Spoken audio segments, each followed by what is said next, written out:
Welcome to this mini-anthology of 4 thoughtful sci-fi short stories. I'll be narrating Lorelei by Charles V. DeVette, I Bring Fresh Flowers by Robert F. Young, Grim Green World by Roger D., and Halftripper by Mack Reynolds. If you find yourself enjoying the stories, I'd appreciate it if you hit the like button. It's the best way to support the channel. That and checking out some of the hundreds of videos I've already published over in the playlists. But for now, let's get to the stories, so sit back, relax, and enjoy. Lorelei by Charles V. DeVette. Narrated by William Skye. She was everybody's sweetheart, but not every man's at once. 7 days stranded on Europa. 7 days without hope. The courage that had sustained me, like the numbness after a fatal blow, was beginning to slip away. All that 7th day my nerves balanced on a thin, jagged edge. And that night the Animorph visited me in my bubble cubicle. I caught the sheathed rustle of a crinoline skirt and a scent of peri-fragrance, and I knew she had come. Stubbornly I kept my face averted and tried my best not to think of her. If I did, I was lost. My fingers dug into the sponge fabric beneath me until they ached. I sucked breath deep into my lungs and held it. I wanted no visitors. But that, of course, was why she had come. She had a way of divining who needed her most, the one whose morale was nearest breaking. "Poor Bill," she murmured. She knelt beside me. I felt her forehead press against my temple, and a tear, from eyes which I knew would now be a clear, candid blue deep in the shadows, appearing almost black, traced a salty path down my cheek. The wall of my resistance broke. I reached up impulsively and pulled her to me. She was all soft, yielding femininity, live and warm and vibrant, the antidote to the raw need that was like a bleeding wound deep within. Still I tried to resist. I summoned my last dregs of resistance and pushed her roughly from me. I opened my eyes, deliberately keeping my mind locked against her. She swayed back at my shove. I saw that her features had not yet set into the mold she had probed from my mind. Her head was round and shapeless, with doughy white skin and the characterless face of a baby. The auburn mat on her head was loose and coarse, with a consistency that was hair and yet not hair. Her body was too thin, too rigid, too stringy. Yet she was Lois. Sweet, gentle, loving Lois, the bride I had left behind on Earth, the girl I would never see again. Lois. My breath came out in a ragged sigh of surrender, and my mind opened to her unconditionally. She altered visibly as I watched. It was too late to go back now. Lois stood before me, full-fleshed and delicately tall, with her rich brown hair curling inward at the ends, and her shapely shoulders all honeyed gold from the sun. Her supple body was straight, poised and proud, her head back and her breast pressing against her blouse. Just as I remembered her. I could have sent her away no more than I could have stopped the beat of my heart. "Hi, hun," I whispered. She laughed happily and sat on the mat beside me and rumpled my hair. We kissed gently, tentatively. I pulled her closer. As we kissed again, she kept her eyes open, looking at me sidewards in her fondly teasing way. "It's good to be back, dear," she breathed against my cheek. Long she lay at my side, regarding me with eyes that were filled with her love, her only movement the throb of a pulse beneath my fingers as they fondled her arched throat. I sighed contentedly. At the moment I was filled with a warm serenity that had quite effectively subdued my anxiety. Once a man let himself go, there was no companion, male or female, who could compare with the Animorph. She caught his every thought, crested the tides of his every mood. She became the idealization of woman without flaws, formed and moulded into a perfection beyond possible actuality, her beauty and desirability greater than any real woman's could ever be. When full rapport had been achieved, she was able to keep mentally ahead of a man. She could gauge his every reflex and match her speech and actions to every subtle anticipation. I felt almost happy then. The tragedy of being stranded here was something apart, and the reality was the delightful woman creature warm against me, until at last my passions grew sated with the luxuriance of her charms, and I slept. In the morning the Animorph was gone. 8 other men had fears that must be eased. She might have spent parts of the night with any one or all of them. The thought would have been distasteful, except that absence made the sense of her less all-pervading. I even experienced a kind of grateful relief. I was able to regard her now not as the real Lois I wanted, but as merely a source of solace I had badly needed. The Animorph's presence during the night had drained all my pent-up frustrations. I was not happy, but I no longer felt the desperate loneliness and need that had goaded me before. I dressed leisurely and went out into the main compartment of the bubble. Except in the sleeping rooms, the plastic walls were transparent. I looked outside at the surface of Europa, covered with a white material I had been told was solid carbon dioxide. A mild storm was brewing. The hydrogen, helium, and methane in the atmosphere were colourless, and the argon and krypton too minute to be detected without instruments. But I could see and hear small particles of liquid ammonia as they pattered against the plastic wall. The bubble sagged in several places, but there was no danger of it collapsing. In the spaceship galley to which the bubble had been attached, I found the captain, Mark Burgess, and the Animorph having coffee. She was no longer Lois. Now she was an older woman with a bit of added weight and thickness. She was still beautiful, but more matronly than she had been as Lois. About her was none of the warm-blooded ardour she had displayed the night before, and no remembrance of it in her eyes. I poured a cup of coffee. "Just how long do you think we've got?" I asked Burgess. "Mr. Lutcher," he addressed me by my last name, as was his custom with junior officers, "I will not equivocate. We have fuel enough to furnish us with heat and electricity for well over a year, but our food will last less than 2 months, even with strict rationing." So there it was. In 2 months we'd probably all be dead.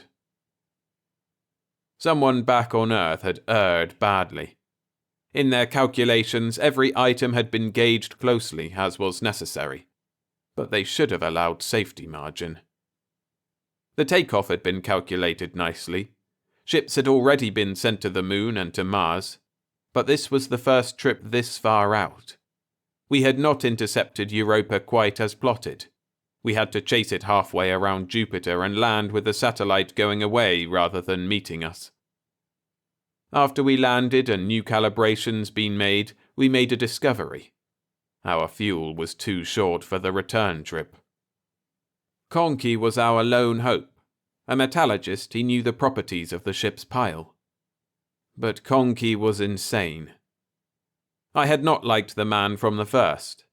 With his nervous, subservient personality, he had been a constant irritant in the confining quarters of the ship. And during the early weeks of the flight, I observed the slow dawning of an awful awareness in our weak-charactered member. He was realizing for the first time the prodigious and unpredictable forces to which he had exposed himself. Soon he was convinced of the certainty of death. He did not have the mental stamina to cope with that certainty. When we missed Europa on the first pass, Conky's mind cracked. My attention returned to the Animorph. She was staring at me now, her features white and strained. She must have read what I had been thinking of Conky. What was there about the crazed man that frightened her so? I wondered again. I went out into the bubble. The rocket man, Andrews, and I spent the next several hours adding another compartment to the main room. Andrews fed dirt into the hopper of the converter while I operated the nozzle. This was more difficult than the original bubble had been. Normal air pressure was enough to keep that expanded, but here we had to make supports and rig up an auxiliary vent. Also, it was cold near the walls, a cold that sucked at the heat in our bodies. Europa has a mean temperature of minus 140 degrees centigrade. When our job was finished, I left Andrews at the door of his cubicle. I glanced back and saw that he hadn't gone in. He was standing with his head down and his shoulders slumped. Andrews I had always regarded as an extrovert and a good man. He was big, active, and almost always cheerful. Even his bald head seemed to add to his masculine virility. He had a vast fund of stories. Everyone liked him. I suspected, however, that his bland acceptance of our predicament was not all it seemed. He was an instinctive psychologist. He was doing his part to keep up the spirits of the rest of us. In my judgment, Andrews was quite a man. But now his capacity for dissimulating had apparently reached its limit. At that moment, a woman form drifted past me from the ship. The Animorph had come to perform her self-appointed duty. She was a robust woman now, with a body designed for love-making. The wide-hipped form made her propagate the race with healthy offspring. Her dress was cut low at the neck, innocently immodest. Andrews looked up, still brooding. It was he who had discovered the Animorph the second day after our landing. Where she had come from or how she had gotten through the plastic wall without rupturing it, we never did learn. She had had this identical form when Andrews found her. The Animorph began to dance, a slow, languid pirouetting. The sound of a wordless crooning song reached me. The tempo of her dance heightened and her wide green skirt came up around her waist, exposing fair thighs. Andrews grunted and shifted position. Abruptly, he reached out and grasped her wrist. "Come here, baby," he said hoarsely. The Animorph kicked and squealed in mock protest as Andrews swept her off her feet and into his arms, but she made no real effort to free herself as he strode with her into his compartment. The next morning, when I stopped in with Conky's breakfast, I found him wearing a gold crown.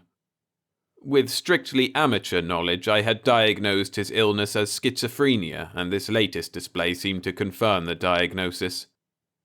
Now he had escaped harsh reality into a world of his own, a world where he was obviously a personage of considerable eminence.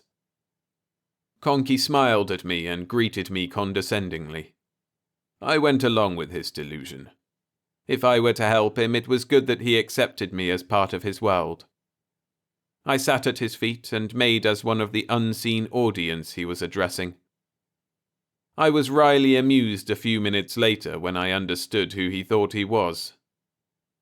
However, it was the gold crown that fascinated me. Where had he gotten it? There could be only one answer, and if what I suspected was true, there were startling implications. I had to speak again soon with the Animorph. She did not keep me waiting. I returned to my compartment. The pseudo-Lois entered soon after and stretched out indolently on my cot. "You wanted to see me, Bill?" Incongruously, I found myself staring at her low-heeled shoes, the ones she always wore when we danced at the prom. I restrained the impulse to take her in my arms.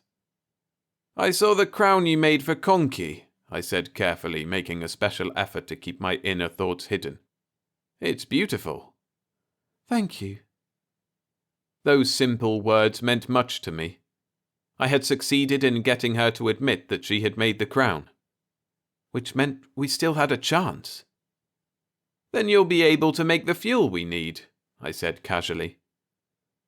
Her expression became wary, shifting instantly to petulance. She reached over and put one hand on my arm. "Why do you want to leave me, Bill?" I tried to explain, but she couldn't or wouldn't understand. I tried another tack. "Why are you afraid of Conky?" I asked. My theory was that she did not understand insanity, and so her inability to follow the illogical thought processes of the demented man frightened her. "He is so intelligent," she startled me by saying. "He's crazy," I protested. "What is crazy?" "His reasoning faculties do not function properly." She seemed to be reading my thoughts carefully, trying to understand better what I meant. After a minute she smiled, and her teeth showed white and even against her tan. "Isn't it possible that his mind works too swiftly for you to follow, and the only way you can explain your lack of understanding is to say that he is insane?" So that was why she feared Conky. To her, he was a brilliant intellect, so great that she could neither understand nor influence him as she did the others of us. His aborted reasoning, his sudden shifts of interest, his small concern with a situation that aroused our distress were all evidence of that superior intellect. I did not try to disabuse her of the belief. It fitted well with my semi-formed plan. "He is like the masters," the Animorph interrupted my thoughts. I quickly took up the diversion she offered. I did not want her to see what lay in my thoughts. Also, she had aroused my curiosity. "Who are the masters?" I asked. "I'm not certain. I think—" Her voice trailed off. "I'm never too sure that what I'm thinking are my own thoughts or what I'm reading in your mind or have read in others," she said. "Perhaps if I looked away from you. Many years ago, the Masters landed on this small world to make repairs on the meteor shield of their spaceship," she began again in a low voice. "They were passing through this part of the galaxy on their way home from a distant planet. I belonged to one of them. For some reason, they left me behind when they went away." She stopped talking, saddened by the recollection of her desertion. I saw her in a new light then. She had been a pet, a plaything who perhaps had strayed just before ship leaving time. She nodded, smiling brightly.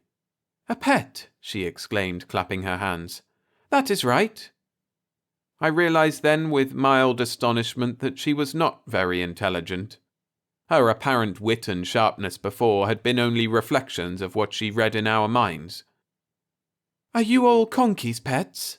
She caught me unprepared. I coughed uncomfortably and shook my head. Her mood changed. "I've been so lonesome, Bill. When I do not belong to someone, I am so unhappy. But I won't be unhappy any more." For the first time, I felt sorry for her.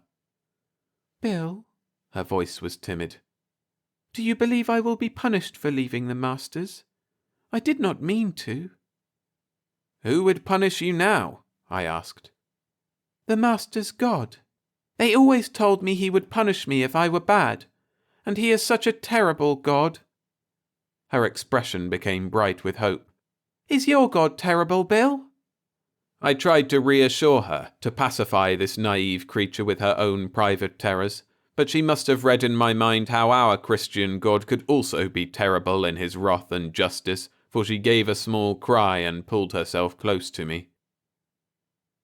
Several minutes went by while she trembled in my arms and wept disconsolately. Finally she quieted and in a young girl's voice asked, "May I use your hanky, Daddy?"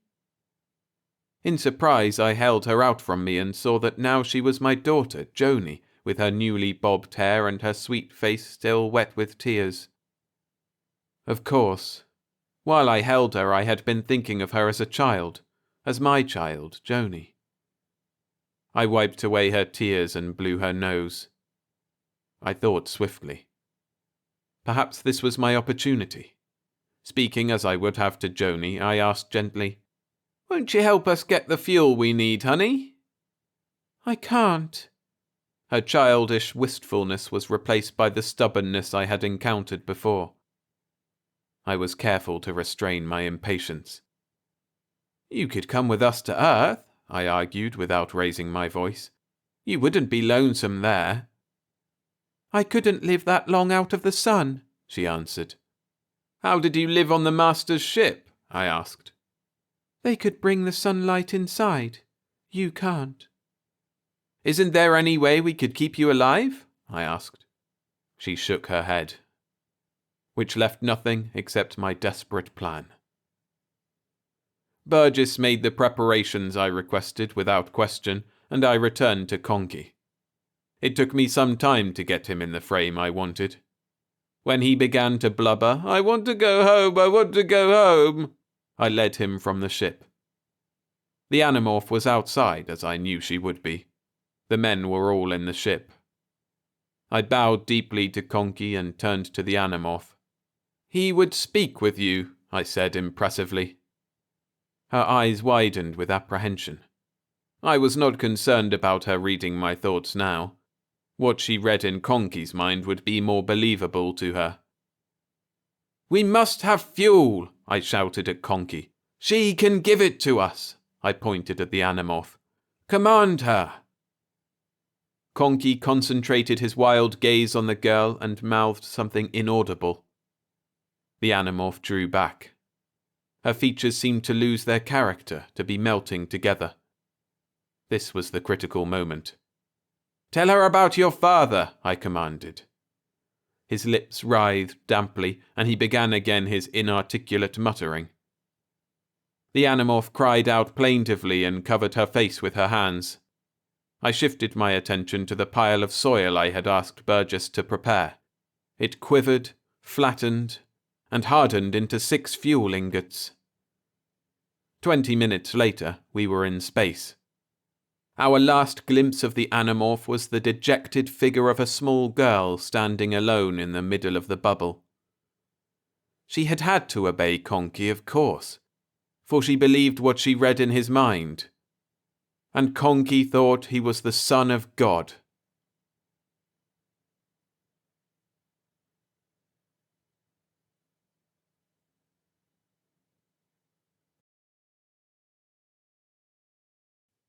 If you're enjoying the stories, hit the like button to help the channel continue growing. Thanks. I Bring Fresh Flowers by Robert F. Young. Narrated by William Skye. You know Rosemary Brooks. You have known her for many years. It is said that when she was a little girl, her favourite poem was Barbara Frietchie, and it is told how she would sometimes poke her pretty head out of her bedroom window, survey the suburban street with her blue sky eyes, and cry, "Shoot if you must this old grey head, but spare your country's flag." Yes, you know Rosemary. You know her very well. Like all little girls, Rosemary grew up. But Rosemary did not change. This is not to say that she did not turn into an attractive young lady. She turned into a most attractive one indeed. Fragilely beautiful, airy of tread, she should have been the reigning rose of every dance she went to, but she was not. Rarely did the young men of her acquaintance ask her to dance, and never did one of them approach her and say, "Come into the garden, Rosemary, for the black bat night has flown." She did not go to very many dances in any event, and looking back, one realizes that the few she did attend, she attended primarily to please her mother. The reason behind Rosemary's wallflowerhood is simple. The young men of her acquaintance knew that with her, God and the United States of America came first, and that accompanying her through life, or even accompanying her home from a dance for that matter, meant being relegated to a back seat. It is all right for little girls to be Barbara Frietchies, you see, but not for big ones. During her short and dedicated life, Rosemary poked her pretty head out of quite a number of windows. After the Barbara Frietchie window came the Girl Scout of America window, and after the Girl Scout of America window came the Young People's Civil War Society window, and after the Young People's Civil War Society window came the Citizens for Patriotic Progress window. Last of all came the Astronet Training Center window. Set up by Project Raindance in 1969, after prejudice against women going into space had abated, the Astronet Training Center had for its purpose the finding, training, and conditioning of 6 female pilots for a series of 6 manned weather control satellite shots, the first of which was scheduled to take place sometime in February of 71. After exhaustive screening, 100 volunteers were accepted. 15 of them passed the exacting physical and psychological tests, and from the ranks of the 15, the 6 astronauts were chosen. Incredibly, when one considers her delicateness, and fails to consider her patriotic fervour, Rosemary not only made the grade, but was selected to accompany the first weather control satellite to be placed in orbit. All of this is history now. Faded words on newsprint, old photographs, a dozen dusty articles in as many magazines. But at the time, it captured the attention of the whole wide world.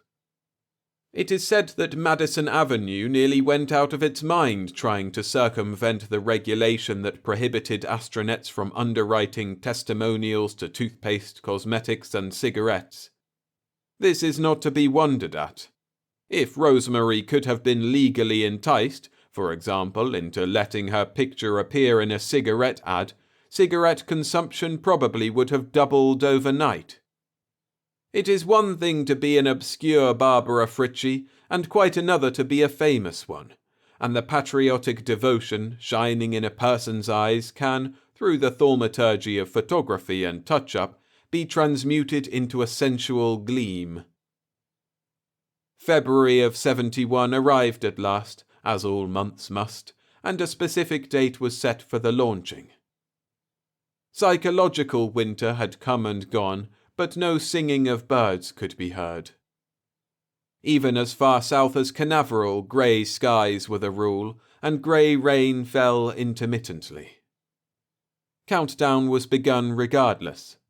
And then, miraculously it seemed, the skies cleared, and the day of the launching dawned bright and clear.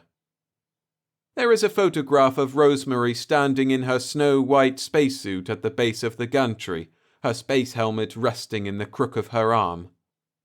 The photograph is in colour, and the blueness of her eyes is not one whit different in shade and texture from the blueness of the sky behind her. This is as it should be. Looking at her hair, one thinks of sunrises and sunsets. This is as it should be too. When remembering Rosemary, it is fitting that one should think of the sun and the sky. It is equally fitting that one should think of the snow and the rain. For Rosemary is nothing if she is not all of these things. The launching was a good one. The Rainbow 6 rode its Saturn booster like a bird on jet-fire wings, and the bright star of its passage seemed to linger in the morning sky long after the booster had fallen away. The television cameras caught the action beautifully, and the American public, reminded once again that the noblest thing a person can do is to risk his life for his country, looked on in awe and admiration. The orbit was a good one too. Apogee 203 miles, perigee 191 miles. Rosemary radioed back that she was A-OK. She was supposed to complete 3 orbits, then climb into the escape capsule, jettison it and herself, re-enter the atmosphere, and parachute into the Atlantic. There, a task force waited eagerly to pick her up. Her mission was to orientate the satellite's weather factor instruments to the existent cloud patterns and jet streams. Once this was accomplished, the telemetric readings would, through the medium of the main weather control station in Oregon, dictate future weather. Weather control had been in effect since the middle 60s, but the telemetric readings of the unmanned weather control satellites, owing to faulty orientation, had fallen far short of the 100% accuracy needed to make the regulation of rain and sunshine something more than a half-realized dream, and it was hoped that the present satellite, given a human boost, would bring the dream to fruition. One can picture Rosemary high in the sky, faithfully carrying out her assignment. One can see her sitting there before the instrument panel of the Rainbow Six, looking at dawns and sunsets and stars. One can see the slow drift of cloud and continent beneath her. Australia now, and now the vast blueness of the Pacific, and now the west coast rising out of mists of distances and air, and beyond it the vast green blur of the land that gave her birth. Little Barbara Frietchie riding on a star. Far beneath her now, highways wind, rivers run down to seas. Patternings of field and forest blend into pale blue greens. Freshwater lakes look up at her with blue and wondering eyes. Now the sea of night drifts forth to meet her. Bravely she sets sail upon the dark waves in her little silvery ship. Brief night, soft sunrise, new day. I bring fresh showers for the thirsting flowers, from the seas and the streams. I bear light shade for the leaves when laid in their noonday dreams. Little Barbara Frietchie riding on a star. Jettisoning took place exactly on schedule. The weather control satellite continued on its orbital way, and Rosemary plummeted earthward in the escape capsule. That much, at least, is known.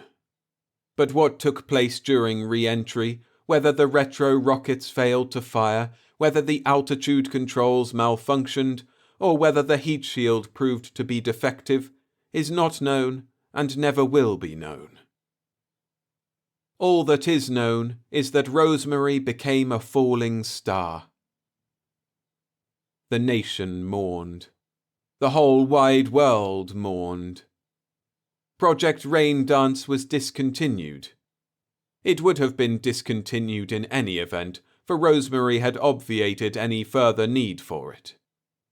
She had done her job well, Rosemary had, and in the doing of it she had placed the weather in the palm of mankind's outstretched hand. That spring the rains were soft and warm, and the flowers grew riotously upon the face of the earth. Grass knew a greenness it had never known before, and trees dressed each day in lovelier and lovelier dresses. The rains fell in the cities and on the plains, in valleys and in little towns, on fields and forests and lawns. And when the land had drunk its fill, the sun came out as warm and as bright as Rosemary's hair, and the sky turned as blue as her eyes. Yes, you know Rosemary, and you are in love with her in a way. If you are not, you should be. She is the sun coming up in the morning and the sun going down at night. She is the gentle rain against your face in spring. She is the snow falling on Christmas Eve. She is every glorious rainbow you see in the rain-washed sky. She is that pattern of tree shade over there. Each morning, when you are lying fast asleep in your trundle bed, she tiptoes into your room, her golden sandals soundless on the bedroom floor, and wakes you with a golden kiss. Sunlight is her laughter, her voice the patter of the rain. Soft you now, she speaks. I am the daughter of the earth and water, and the nursling of the sky. I pass through the pores of the ocean and shores. I change, but I cannot die.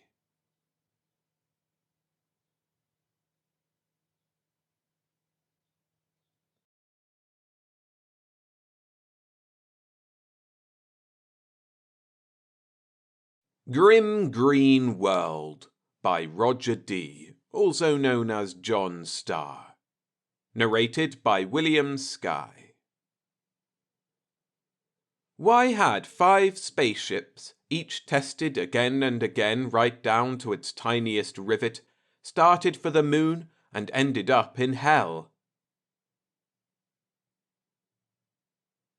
I lit the last cigarette I would ever smoke and took my airsuit out of the compartment under the control board.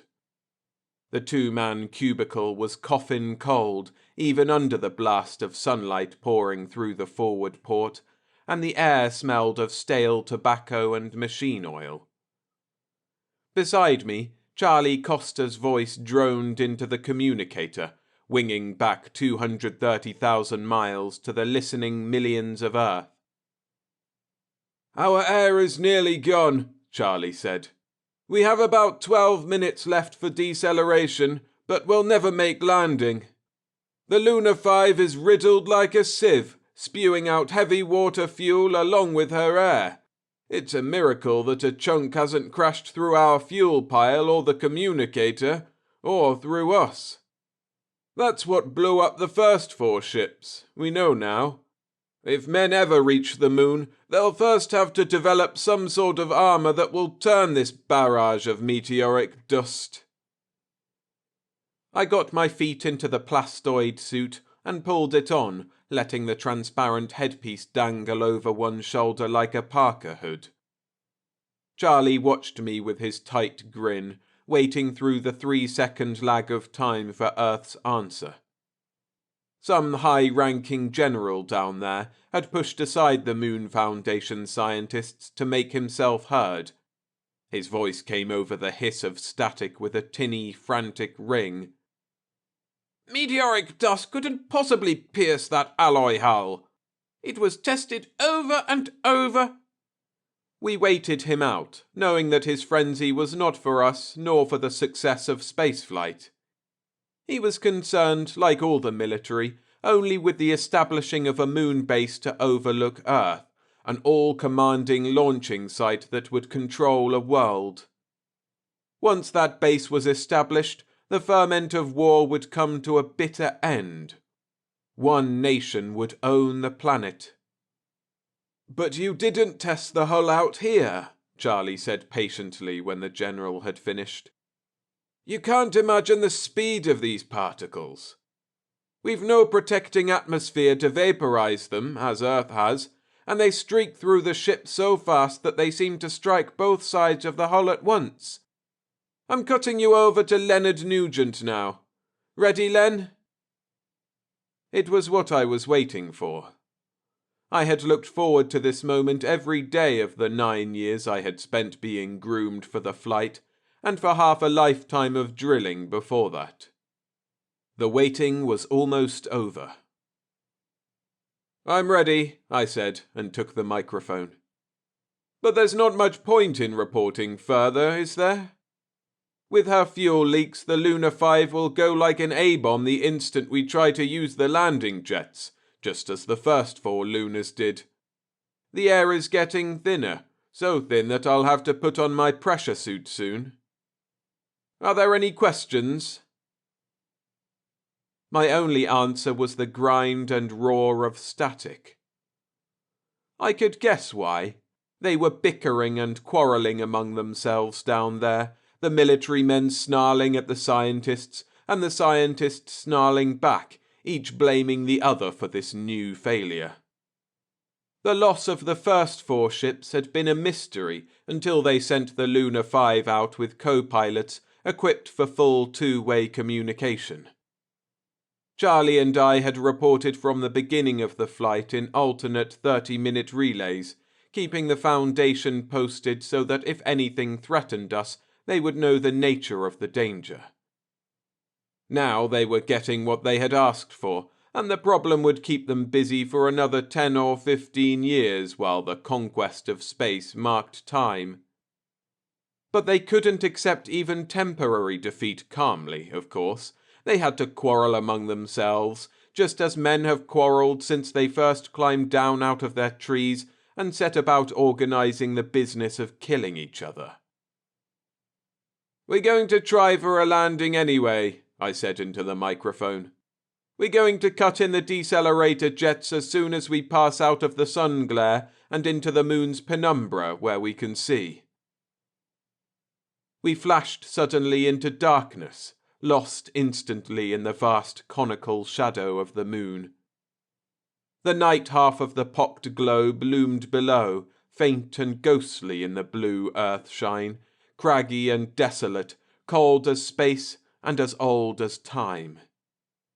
Earth hung above and behind us, and I couldn't help thinking of the astronomers who had followed our flight patiently every inch of the way. They couldn't see us now. The daylight crescent of the moon lay between the lunar 5 and the sun, burying us deep in the utter darkness of space. Charlie took the microphone, speaking this time not to the Foundation, but to the millions who sat gaping at their radios. Some of them would be muttering maudlin prayers for our safety. Some would be gleefully collecting the bets they had made on our chances of getting across. All of them would be thrilled to the core by the vicarious imminence of danger and death. "We don't want mourning and demonstrations," Charlie said. "If you people listening to me would like to honour our memory and the memory of the men lost before us, then forget space travel for a while and try to work out a lasting peace down there on Earth. Because it's inevitable that you'll conquer space someday, and if you aren't ready for it when it comes..." He clicked off the communicator, and we turned to the port together to watch the little metal sphere that hurtled up out of the darkness past the lunar 5. From behind and above us, there came a great white flash of atomic fire that must have blinded for the moment every watching eye on Earth. "Right on schedule," Charlie said, and swung the lunar 5 over the dark side rim and across the mysterious other side of the moon, the hidden hemisphere that no man has ever seen. The ship was waiting for us there, a sleek, familiar cylinder with airlock standing open. We went inside and closed the lock and stripped off our cumbersome airsuits, and Charlie flexed his arms and grinned at me. "Lord, I'm glad to get that over with. It's been like 9 years of prison." "It was worth it," I said. I was remembering the grim green world we had left, shivering a little when I considered the brawling simian hordes who battered their way up the scale toward a culture that might, unchecked, someday rule the universe. "It gives us a few more years before they come swarming down on us with their atomic bombs and politics and their gaping tourists," I said, still using the speech patterns that had been drilled into me for half my life. "We've marked time long enough, hoping for the best. We'll need every minute we've gained to get ready for them." We went forward then to watch the purple-skinned pilot, hairy and many-limbed and beautifully wrinkled, engage the magnetic drive that would send us flashing toward the planet that was home. Later, in our natural bodies, we would speak the name of that world with reverence, but our clumsy synthetic earth tongues could not master its lovely sonic extensions, and so we used another term. For the time being, we called it Mars.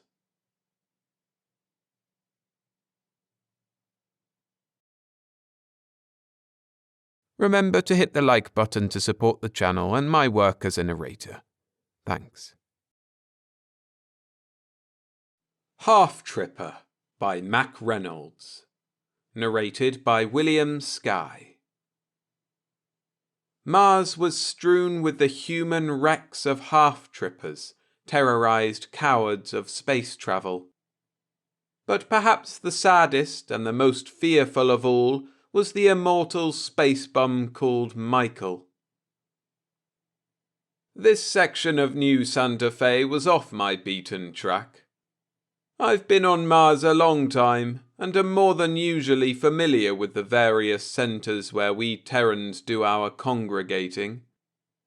However, it had been years since I'd come through here. I was sitting in an obscure tavern called, with commendable restraint, simply Sam's Bar, lapping up Martian brandy and facing the prospect of returning to the spaceport in a few hours with no particular enthusiasm. I only half noticed the old man who got up on the stool next to me. Sam came over and asked him what he'd have. The oldster carefully counted out some coins on the bar and said, "Wine, Sam. A glass of Martian wine." "You know I don't want your money, Joseph," Sam told him. The old man answered reproachfully, "The wine would taste that much the less, my friend, if I had not earned it by the sweat of my—" "Okay," Sam sighed. He poured the wine and rang up the money and went off to wait on someone else. A half-tripper sidled up to me.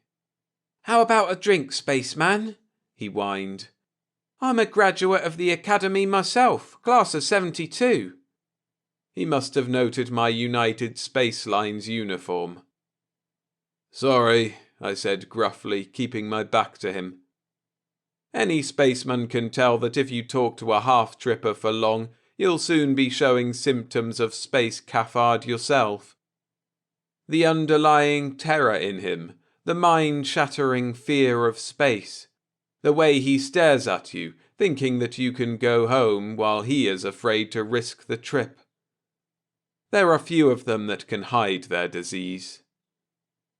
"I need a shot bad," he whispered urgently. He probably did too.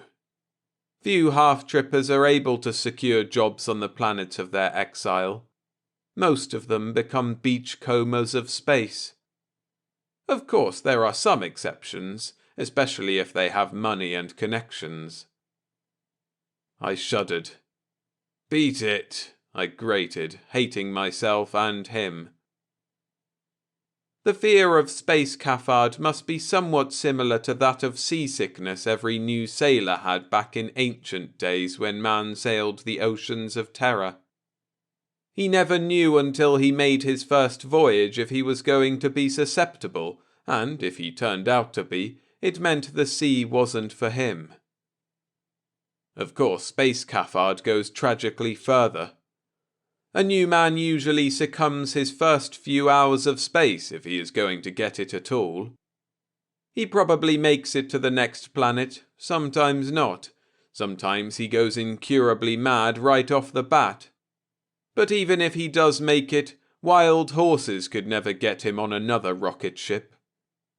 He becomes a half-tripper marooned on an alien world. Usually, although I have known of several exceptions, if you don't get it on your first trip, it seldom bothers you. You're immune for the rest of your life. He repeated, "How about it, spaceman?" Sam began to approach threateningly. He couldn't afford to have half-trippers hang out in his place. For one thing, the shipping lines would soon declare him out of bounds for their crews. You just can't let good men come in contact with obvious victims of space cafard. The old-timer Sam had called Joseph was distressed. "You know not what you say," he told me gently. I managed a sneer. "Am I supposed to buy a drink for every space bum that comes along?" The half-tripper's eyes lit up and he came closer to the old man. "How about it, Pop? Could you loan me the price of a nip of wojie?" Joseph's face was compassionate. "I am sorry, brother. I myself have nothing, but I commend you to the generosity of the tavern-keeper." I snorted at that. I could imagine how much generosity the space leper would get from the bartender. That's where the surprise came. Sam sighed. "Okay, half-tripper, what'll it be?" The space bum ordered a double wojie, got it down quickly as though he was afraid Sam might change his mind, and then beat it to find a place to have his dreams when the full force of the also narcotic drink hit him. I finished my brandy, ordered another, and grinned wryly at the old-timer. You give me Kurt for telling him to beat it, but you give Sam the high sign to let him have Woji with which to rot out his brains. I'd think I was being the kinder of the two of us. Each man's salvation is within himself, Joseph said softly. You won't redeem him by attempting to keep him from his weaknesses. You talk like a saint, but I notice you're sitting here at a bar. He looked at me penetratingly, and there was vast emptiness behind his eyes. There is little to enjoy in life, he said softly, but I have had ample time to investigate all of the supposed pleasures. At one time I drank greatly and kept myself in a state of continual intoxication for a period longer than you could believe. Then I went through a state when I let nothing pass my lips but water. Now I see the mistake of both extremes, and can enjoy an occasional glass without feeling the need of swilling it down until intoxication dulls me. He had me interested now. I said, You sound as though you found the way in which to get the greatest satisfaction from everything in life, but I notice that you don't appear particularly happy. He was silent for a long time. Finally, he sighed and answered, Happiness is not to be found in wine, nor in food, nor in beautiful women, nor even in wealth and power. It is from within, what you have done, what you are in the eyes of your fellow man. He looked as though he was about to say more, but he fell silent, his eyes on something far away, although he seemed to be looking directly into my face. Then a light returned to them, and he came back to our conversation. I am sorry, he said. For a moment you reminded me of someone I knew long and long ago. But now I must be on my way. He left his drink half finished on the bar and walked wearily to the door. Sam took his glass away and wiped the bar reflectively. Whenever he's here, I can't turn down any half-trippers or other space bums, he complained. I tried it once and the old boy looked so pathetic that I damn near cried myself. He seems to be quite a character, I said, only half interested. Sure, Sam said. Haven't you heard about Joseph? He's immortal. What? I said, startled. Immortal, you know, he lives forever.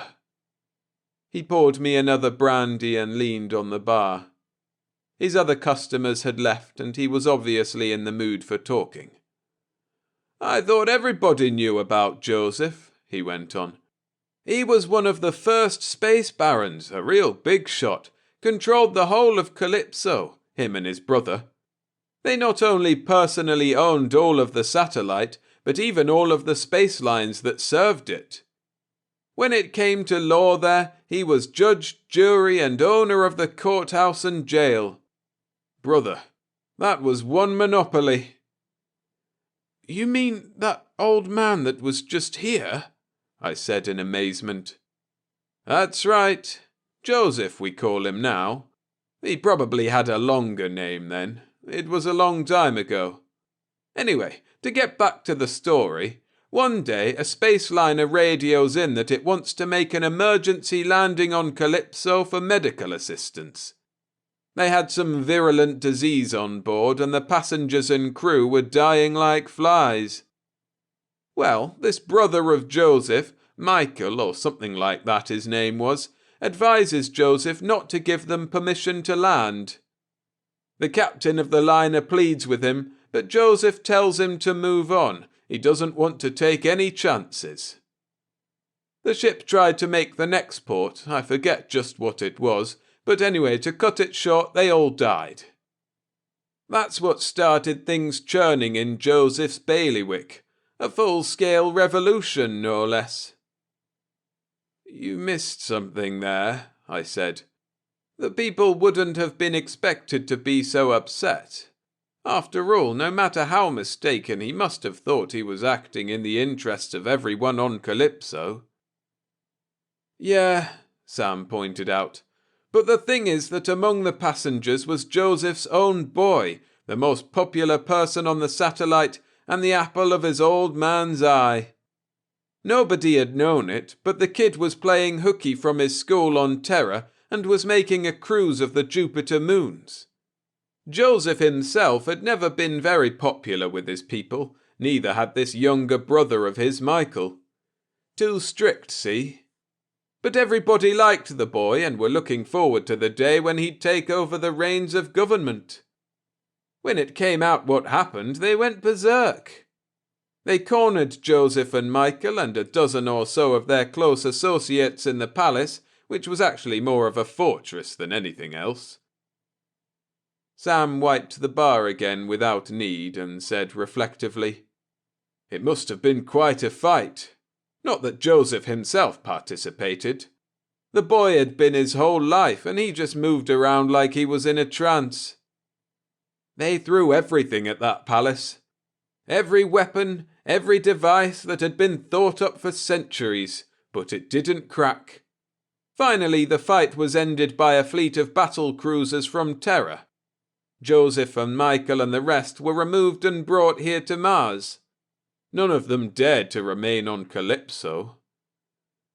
I poured myself another brandy from the bottle that Sam had left on the bar.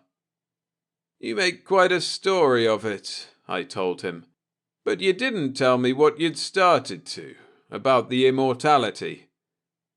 Yeah, he said, that's right. Well, it seems that in the atomic bombardment of the palace, something happened that wound up with Joseph and his friends all immortal. Don't ask me what, I don't know, and neither did these scientist guys when they tried to figure it out. Of course, it didn't become known for years, not until it became obvious they weren't dying or even aging. They continued to appear as they had at the time of the fight. I don't mean they couldn't die at all. One by one they dropped away. 2 were lost in space, 1 was blown up in an explosion on Terra, another was burned to death, but the only way they could die was through accident or suicide. After a few hundred years they were all gone but Joseph, and of course he'd gone batty. I interrupted. You mean he's insane? The bartender grinned. Crazy as a macron. I said slowly, He seemed normal enough to me, perhaps a bit eccentric. Sam said, Brother, he's as far around the corner as you can get. You know what he thinks? He thinks that he's wandering through space, going from planet to planet, trying to find a situation similar to that in which he sent away the person he loved most to his death. He thinks that if he ever finds that similar situation, he'll be able to make the opposite decision from the one he made before, and that will redeem him. I frowned. Where does he get the money for his wandering around the planets? He don't need no money. He's good luck. There's not a captain in the system that would refuse free passage to old Joseph. Sam shrugged his beefy shoulders. And who am I to say otherwise? That's why I give the bums free drinks when he's around. So does every other bartender. 2 customers had entered, and Sam made his way down to them, leaving me alone. A half-tripper scurried through the door and cringed up to me. He whimpered, How about a drink, spaceman? I flipped him a coin. Sure, buddy, I said, repressing my usual nausea at the sight of him. I got down from my stool and made my way out. It was time for me to return to the spaceport and my job. I suppose that I forgot to tell the cabbie to take me to the administration building entrance, the first time I'd made that mistake in years. I was preoccupied with thoughts of Joseph and the story Sam had told of him. The guards at the main gate must have let us through without question when they saw my United Space Lines uniform. At any rate, when I looked up, it was too late.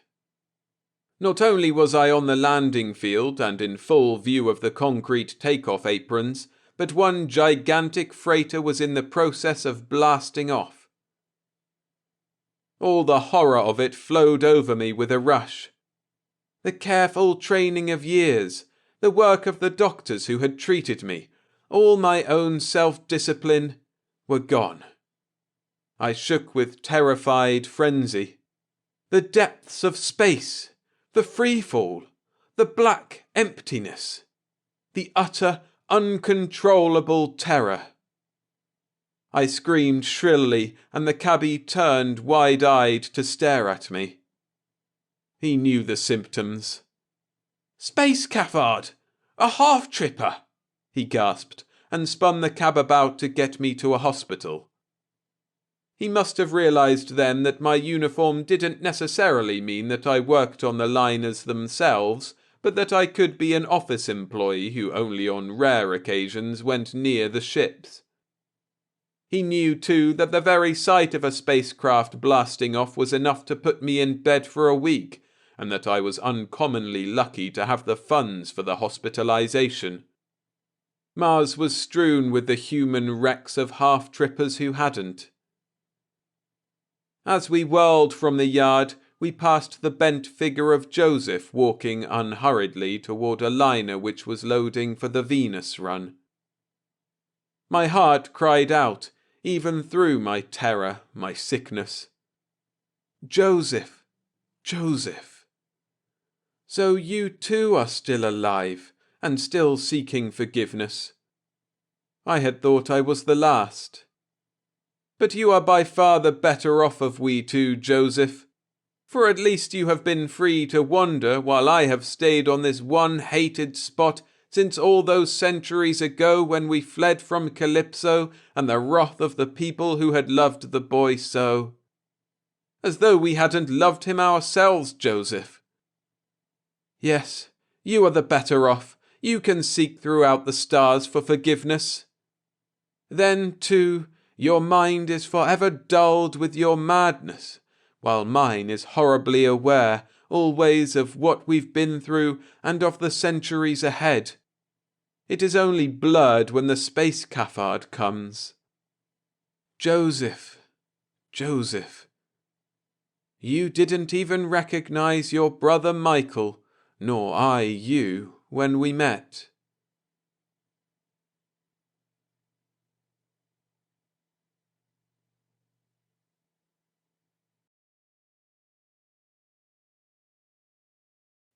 Thanks for listening. For more like this, subscribe so you don't miss new releases, and go check out the playlist section for compilations and anthologies like this one, as well as hundreds of standalones. For even more, head over to my Substack where I post lots of short stories and experiment with other genres like fantasy, mythology, and poetry. Link to that is in the description. See you in the next one.